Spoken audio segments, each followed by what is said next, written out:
ఒక్కసారి దేవుడు కుక్కను సృష్టించాడు. ఇంటి ముందు కూర్చొని నువ్వు వచ్చే వాళ్ళపై అరుస్తూ ఉండు, నీకు 20 సంవత్సరాల జీవితం ఇస్తాను అని చెప్తాడు. కుక్క అడిగింది, స్వామి అంతకాలం అరుస్తూ ఎలా ఉంటాను, నాకు 10 సంవత్సరాలే చాలు. దేవుడు తదాస్తు అన్నాడు. తర్వాత ఆవును సృష్టించాడు. మనుషులకు సహాయం చేయు, పాలు ఇవ్వు, నీకు 60 సంవత్సరాల జీవితం అన్నాడు.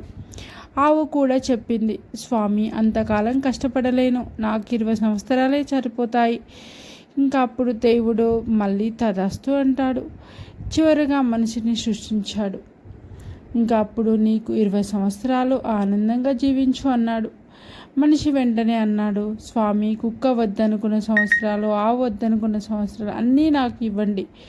దేవుడు నవ్వి అన్నాడు, మొదటి 20 సంవత్సరాలు ఆటలు పాటలు ఆనందంతో నువ్వు జీవిస్తావు. ఇంకా తర్వాత 20 సంవత్సరాలు ఆవులాగా కష్టాలు, కుటుంబం కోసం జీవితం. చివరి 40 సంవత్సరాలు కుక్కలాగా వృద్ధాపంలో గడుపుతావు. అందుకే అంటారు మనిషి జీవితం ఇలా 3 దశలుగా ఉంటుంది. ఇంకా ఈ కథ నచ్చితే లైక్ చేయండి, షేర్ చేయండి, మీ అభిప్రాయం ఏమిటో కామెంట్లో చెప్పండి. ఇలాంటి వీడియోల కోసం నా అకౌంట్ అయితే ఫాలో అవ్వండి.